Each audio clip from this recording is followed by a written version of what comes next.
Nationally, as of the latest census data released, there were 3.12 million Black-owned businesses in the United States. That's generating more than $206 billion in annual revenue and supporting 3.56 million United States jobs. But just like for everyone, the pandemic hit small businesses hard. We sat down with a few entrepreneurs from right here in Central Texas who are trying to live the dream to get the real scoop on how hard it is and has been. Condee Cooper is a small business owner and is a charter member of the Innovation Black Chamber of Commerce in Killeen. Her photography business has been growing, but just like everyone, the pandemic made things difficult, especially for a place like Killeen. And with Fort Hood being our neighbor, our conjoined twins, so to speak, that's all you kind of hear about, and the involvement and the heavy things that are going on there. But we don't have industry in the city of Killeen, and so it's important that we take this opportunity to say, what do we have? And if Killeen has anything, we have people capital.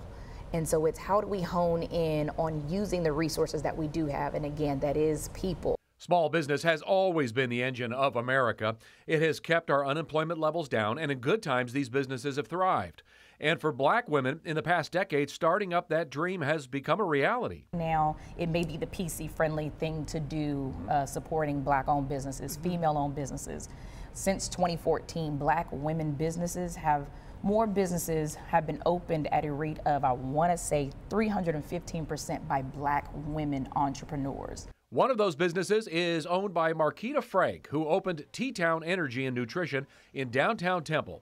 She opened 1 year ago and now has taken the next step to sell food, becoming J&M's Dogs and Paninis. When we first opened the first business a year ago, we saw a huge burst of income, a huge burst of revenue right throughout the summer, and everything was great. And then all of a sudden, it was as if, you know, when school got back in session, it was kind of like, boom, everything stopped. Houston has the most Black-owned businesses in the state of Texas, tying with Miami at 18th in the nation.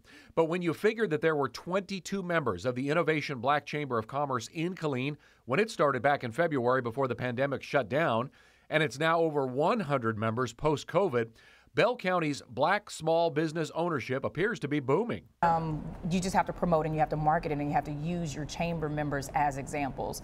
My business personally, I'm a professional photographer, owner of Kinetic Images, and the information that I received from the chamber, there was so much that I didn't realize that I was missing out on.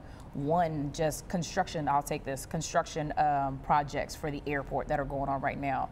You have to be DBE certified to have access to projects on the airport, but all construction, the process has to be photographed. I wouldn't have known that they contract out photographers for projects like that. Now, tomorrow night, we'll talk about not only the challenges that these business owners face, but what the future might hold. A lot of high hopes out there, so don't miss part 2 tomorrow night at 10 p.m.